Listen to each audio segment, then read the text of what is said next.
10초 카운트다운 7, 시작됐습니다. 6, 5, 4, 마음속으로 다 함께 3, 세주시기 바랍니다. 2, 엔진 점화, 26, 누리호가 발사됐습니다. 발사되었습니다. 네, 누리호가 솟구치고 있습니다. 지축을 박차고 포효하듯이 솟아오르고 있습니다. 자, 우렁찬 엔진 소리와 함께 힘차게 출발한 누리호. 엄청난 굉음 속에서 서서히 고도를 높여갑니다. 자, 창공을 향해 하늘로 누리호가 비상하고 있습니다. 비행 정상. 자, 지금 이곳 나로 우주센터에는, 그리고 이곳 MBC 특별 스튜디오에는 이 누리호가 전해주는 강렬한 진동과 엄청난 굉음으로 그야말로 전율이 흐르고 있습니다. 대기를 뚫고 우주로 솟구치고 있는 누리호. 자, 이제 발사 후 약 54초를 지나고 있는데요. 300톤급 추력의 1단 엔진이 최대 동압 통과. 강렬한 화염을 내뿜으며 힘을 내고 있습니다. 자, 발사체 길이가 47m인데 화염이 거의 발사체만큼이나 길게 뻗어 있습니다. 마치 한 마리의 불새를 보는 것 같은데, 화염의 온도 섭씨 3000도 이상의 뜨거운 에너지를 내뿜으면서 강한 공기 저항에 맞서서 이 대기권을 뚫고 중력을 거슬러서 힘차게 우주로 솟구칩니다. 자, 고흥 외나로도 앞바다의 푸른 상공으로 누리호가 멋지게 날아오르는 모습 보고 계십니다. 자, 발사 후에 2분 5초가 되면 1단 분리가 이루어져야 하는데, 자, 이제 2분 지나고 있습니다. 자, 지금 하얀 연기가 1단 하늘을 엔진 보고 정지 있는데요. 확인. 1단 분리 확인. 네, 1단 분리 확인. 1단 분리 성공했습니다. 첫 고비는 넘겼습니다. 자, 가장 크고 무거운 1단 로켓 순조롭게 성공적으로 분리됐습니다. 자, 이번 발사에 성공을 하게 되면 우리 로켓 기술은 처음으로 고도 실전 비행에 100km 성공하는 통과. 거고, 네, 고도 100km 통과했다고 지금 4, 안내 방송이 3, 남았습니다. 2, 엔진 점화, 26. 자, 누리호가 발사되었습니다. 권 교수님, 누리호 비행하는 모습 보시니 어떻습니까? 안정적으로 보이나요? 예, 굉장히 안정적인 것 같습니다.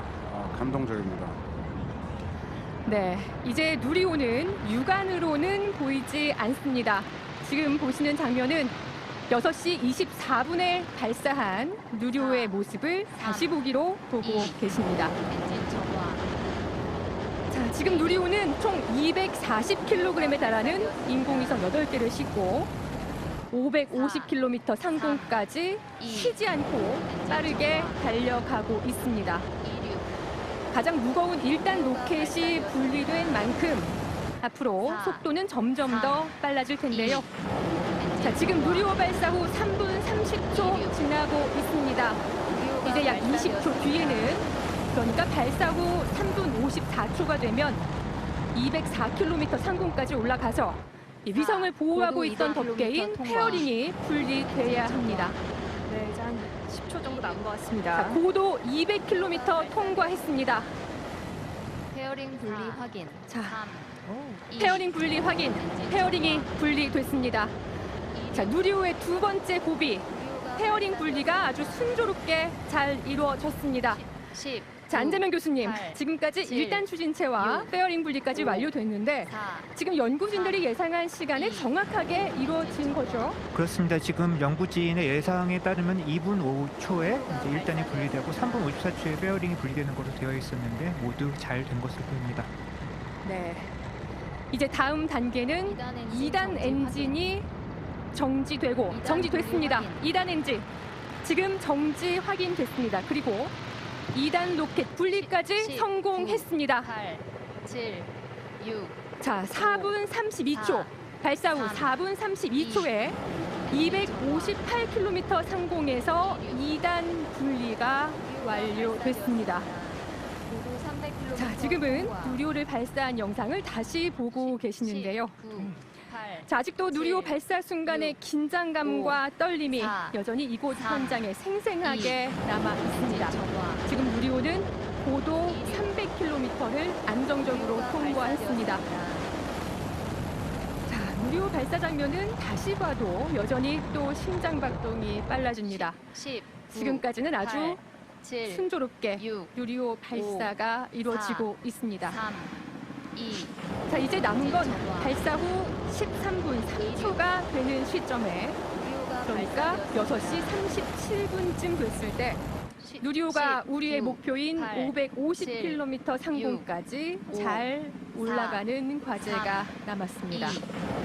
그리고 차세대 소형위성 2호부터 시작해서 초부위성 7개까지 20초 간격으로 8개의 위성을 차례로 10, 우주 공간에 8, 내어놓는 7, 과제가 6, 남아 있습니다. 4, 자, 권세준 3, 교수님, 이 20초라는 시간이 사실 이 시계 초침이 가는 걸 가만히 보고 있으면 결코 짧은 시간은 아니기는 합니다만, 그럼에도 불구하고 또 길지도 않은 시간이기 때문에 20초마다 우리 위성을 내놨을 때 혹시 자칫 위성들끼리 부딪히게 되지는 않을까 걱정도 되거든요.